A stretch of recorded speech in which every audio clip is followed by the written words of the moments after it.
दिल्ली में हर 5 किलोमीटर पर होगा ईवी चार्जिंग स्टेशन। सरकार की ओर से ऐसी है तैयारी। दिल्ली सरकार जल्द ही नई इलेक्ट्रिक वाहन नीति लाएगी। इस नीति से शहर में चार्जिंग स्टेशन बेहतर होंगे और नौकरियां बढ़ेंगी। हर 5 किलोमीटर पर सस्ते चार्जिंग स्टेशन बनाए जाएंगे। पुरानी गाड़ियों में ईवी किट लगवाने पर छूट मिलेगी।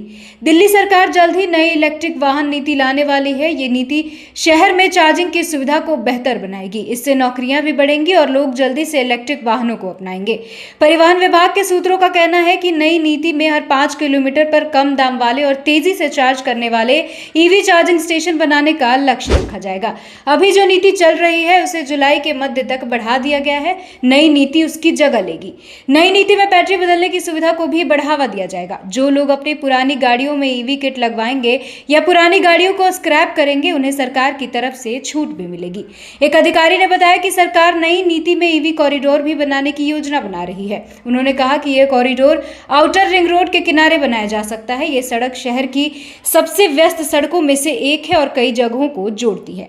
अधिकारी ने यह भी कहा कि चार्जिंग स्टेशन फ्लाईओवर के नीचे और खाली जगहों पर बनाए जाएंगे, जिससे कि ट्रैफिक में कोई दिक्कत नहीं होगी। चार्जिंग स्टेशन में आने जाने के रास्ते ऐसे बनाए जाएंगे कि लोगों को कम से कम परेशानी हो। अधिकारी ने कहा कि सरकार चाहती है कि लोग इस सड़क को ईवी चार्जिंग के लिए आसानी से पहचान सके। इससे लोगों को यह डर नहीं लगेगा कि उनकी गाड़ी बीच रास्ते में बंद हो जाएगी। उन्होंने कहा इस सड़क के किनारे कई रिहायशी इलाके भी हैं।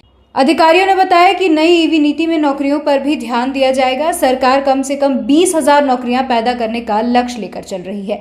एक बड़े सरकारी अधिकारी ने कहा कि चार्जिंग स्टेशनों और बैटरी बदलने की सुविधाओं से ही नौकरियां बढ़ेंगी। अधिकारियों ने बताया कि सरकार 2027 तक यह लक्ष्य लेकर चल रही है कि नई गाड़ियों में 95% इलेक्ट्रिक वाहन हो, जिससे कि शहर में प्रदूषण का स्तर काफी कम हो जाएगा। सरकार चार्जिंग स्टेशनों और बैटरी बदलने की सुविधाओं को हर जगह उपलब्ध कराने पर भी ध्यान दे रही है।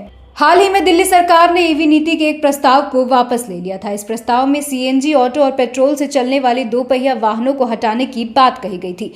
प्रस्ताव में यह भी कहा गया था कि सीएनजी से चलने वाले 3 पहिया वाहनों को अगस्त 2025 तक इलेक्ट्रिक ऑटो से बदल दिया जाएगा। साथ ही 15 अगस्त 2026 से पेट्रोल, डीजल और सीएनजी 2 पहिया वाहनों का रजिस्ट्रेशन बंद कर दिया जाएगा।